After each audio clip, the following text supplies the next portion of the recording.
की गाइडलाइन पता होनी चाहिए, है ना। तो सबसे पहले हम सर्जरी की गाइडलाइन रीड करेंगे और कुछ चीजें इसमें से माइंड में याद ही रख लेना है। ठीक है, तो वो सारी चीजें यहाँ पे दी गई है, तो स्टार्ट करो, रीड करो। The surgical package is based on the concept that a surgery code has other items in addition to the surgery bundle into the code. Those items are first E&M services the day before and the day after, two local anesthesia, local infiltration, hand, foot, digital blocks, topical anesthesia, three immediate post-op care, four writing orders, five evaluating the patient in post-anesthesia recovery, six typical post-operative treatment and care, application of Steri-Strips band-aid are not coded as a procedure, simply coded in E&M services. Surgical supplies and materials, surgical tries and drugs. Surgical supplies and materials are typically bundled into the surgery code. However, they can be coded in addition to the procedure if the doctor provides documentation that these items were supplied over and above the normal usage. In this case, use code 99070. If FNA or biopsy for diagnostic purpose is performed on the same day of the major procedure, it gets bundled. Global package, single payment for all care associated with surgical procedure. Other names for it are post-operative period, global services. The global period is defined for each surgical HIPICS code. It can be 0 to 10 days following a surgical procedure or minor procedure or endoscopy, or it can be 90 days for major surgeries. Okay, तो ये हमारी guideline है, surgery की guideline है। मतलब कि surgery का जो, जैसे हमने एनेस्थेसिया का पैकेज देखा था ना, तो वैसे सर्जिकल का भी पैकेज होता है। तो सर्जरी का जो पैकेज होगा उसमें ये होगा 1 2 3 4 5 6 सारा बंडल होगा। तो 1 नंबर में क्या बोल रहा है कि ईएनएम सर्विस ना। अब ईएनएम क्या होता है वो हम बाद में समझेंगे, लेकिन फिलहाल के लिए आपको माइंड में ये रखना है कि ईएनएम सर्विसेज पे जो होती है वो सर्जिकल पैकेज में इंक्लूड होती है। कैसी E N M service? Day before and day after, है ना। सपोज सर्जरी का डेट है 17 तारीख है, 17 दिसंबर, तो अगले दिन मतलब कि 16 दिसंबर की जो ईएनएम सर्विस होगी वो पैकेज में आएगी, और 18 दिसंबर की जो होगी ईएनएम सर्विस वो भी सर्जिकल पैकेज में आएगी, है ना। 1 day before and 1 day after. ठीक है, फिर दूसरे नंबर पे क्या है? Local anaesthesia. ठीक है, तो लोकल एनेस्थेसिया होगा ना वो सर्जिकल पैकेज में ही होता है, और लोकल इन्फिल्ट्रेशन होगा वो भी हमारा सर्जिकल पैकेज में ही इंक्लूड होता है। ठीक है, फिर ये जो डिजिटल ब्लॉक होता है ना, डिजिटल नर्व ब्लॉक्स और ये सब, वो भी हमारा क्या होगा? सर्जिकल पैकेज में ही होगा। इसके लिए डिजिटल नर्व ब्लॉक्स के लिए कभी भी एनेस्थेसिया की सीपीटी यूज नहीं होगी, है ना। एनेस्थेसिया की सीपीटी माने 00102 01999 की सीपीटी डिजिटल ब्लॉक के लिए यूज नहीं होगी, है ना। कौन से ब्लॉक के लिए होती है? रीजियोनल और फील्ड ब्लॉक के लिए होती है, लेकिन ये कौन सा है? डिजिटल ब्लॉक है, वो अलग है। ठीक है, तो ये आपको माइंड में याद रखना है। कोई एक बंदा रिपीट करेगा क्या बताया मैंने अभी?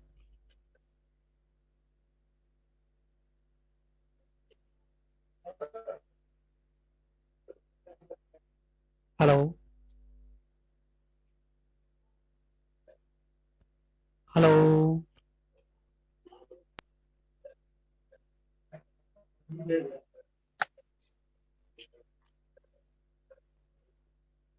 क्या मैंने जो पॉइंट बताया ना वो बताना है आपको, रिपीट करना है बस, ताकि मुझे पता चले कि आप सही समझे हो। ठीक है, तो इसके लिए मैं पूछ रहा हूँ।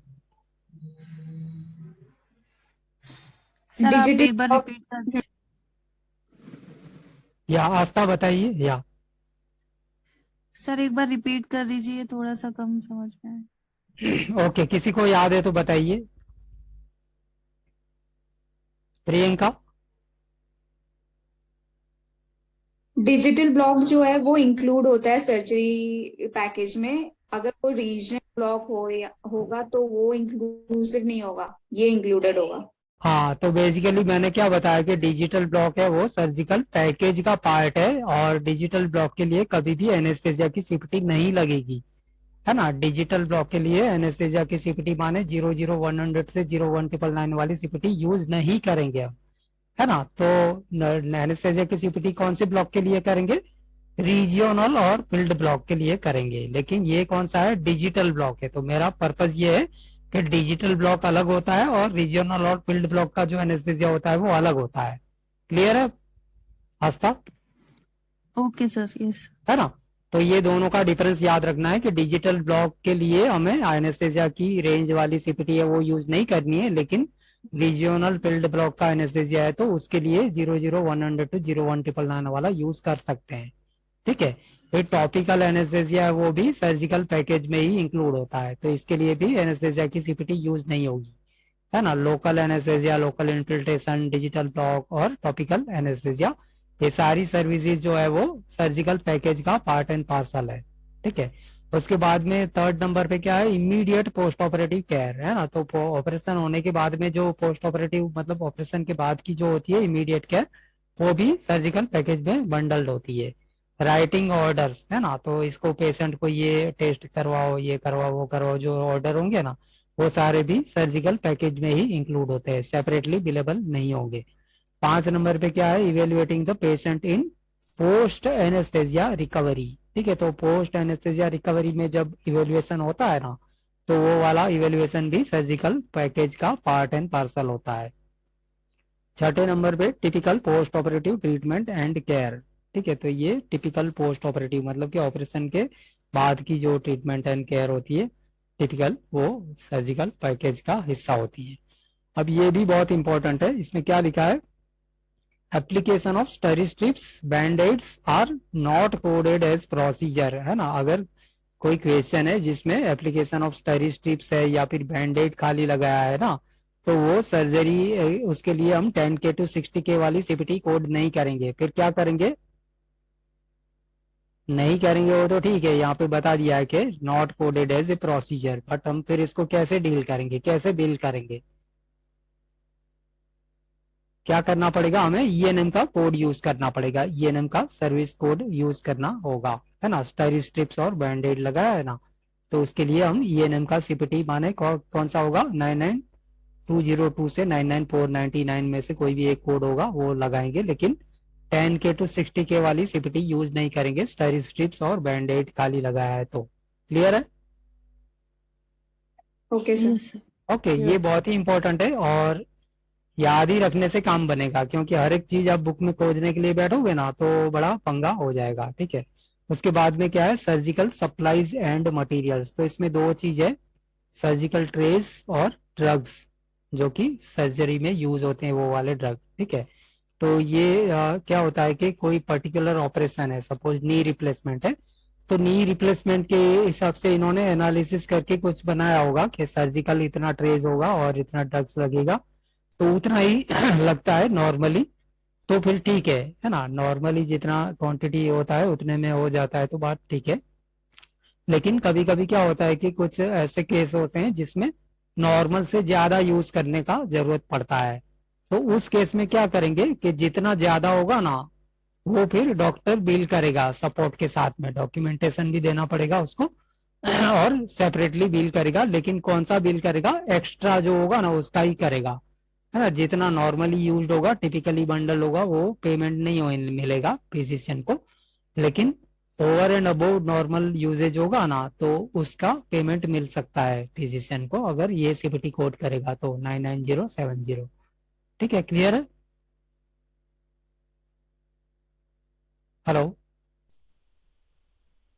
एक्स्ट्रा केस में हम ये वाली सीपीटी यूज करेंगे 99070। या सपोज ऐसा है कि नी रिप्लेसमेंट में फॉर एग्जांपल ऐसा है कि 6 ट्रे नॉर्मली यूज होती है ना, सर्जिकल ट्रे 6 चाहिए, है ना, और कुछ ड्रग चाहिए।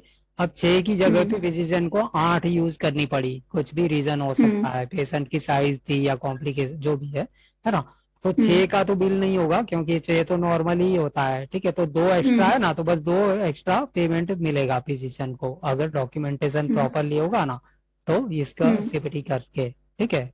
ये गाइडलाइन हमें ये बोल रही है। ठीक है। उसके बाद में लास्ट में क्या है, एक एफएनए, एफएनए का फुल फॉर्म क्या होगा, फाइन नीडल एस्पिरेशन।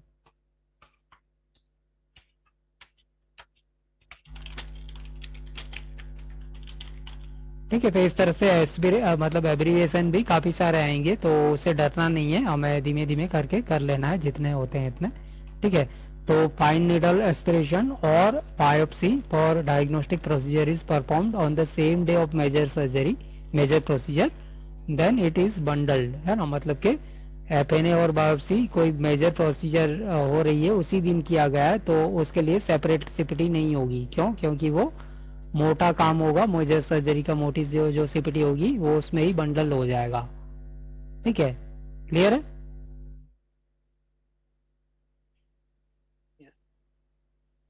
ठीक है। उसके बाद में ग्लोबल पैकेज, तो ग्लोबल पैकेज का डेफिनेशन क्या है?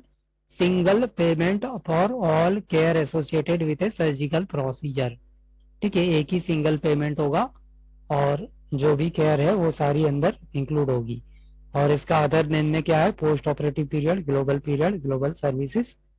ठीक है। Global period is defined for each surgical एक फिक्स कोड।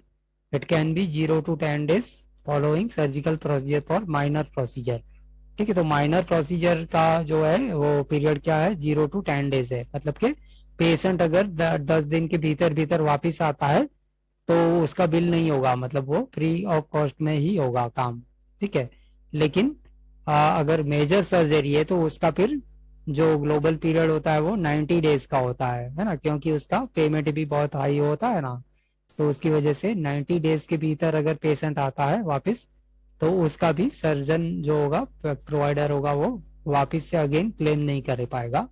क्यों? क्योंकि वो 90 डेज पीरियड के अंदर ही है, ग्लोबल पीरियड के अंदर है वो। ठीक है। तो ये हमारी क्या है? सर्जरी की गाइडलाइन है। मतलब कि ये किसको एप्लीकेबल होगी? सीपीटी सीरीज कौन सी होगी इसकी? 10K to 60K, है ना। जो भी 10 से स्टार्ट हो रही है, 1 2 3 4 5 6, है ना, 1 से 2 से 3 से 4 से 5 से और 6 से स्टार्ट होने वाली जो भी सीपीटी होगी उसके लिए ये गाइडलाइन है, क्योंकि वो सर्जरी की सीपीटी होती है। क्लियर है? Yes sir. ठीक है। माने 7 से सीरीज हो रही है कोई सीरीज, तो वो क्या होता है? रेडियो का, तो उसके लिए ये गाइडलाइन नहीं है। 8 से कोई सीपीटी सीरीज हो रही है वो पैथ की होती है, तो उसके लिए भी ये गाइडलाइन नहीं है। और मेडिसिन और ईएनएम है उसके लिए भी ये गाइडलाइन नहीं है। ये सिर्फ और सिर्फ सर्जरी के लिए ही है। सर्जरी की सीपीटी होती है 10K to 60K, तो ये हमें पता होना चाहिए। ठीक है, ओके। तो इसके बाद में इंटेग्यूमेंट्री हम स्टार्ट करेंगे। तो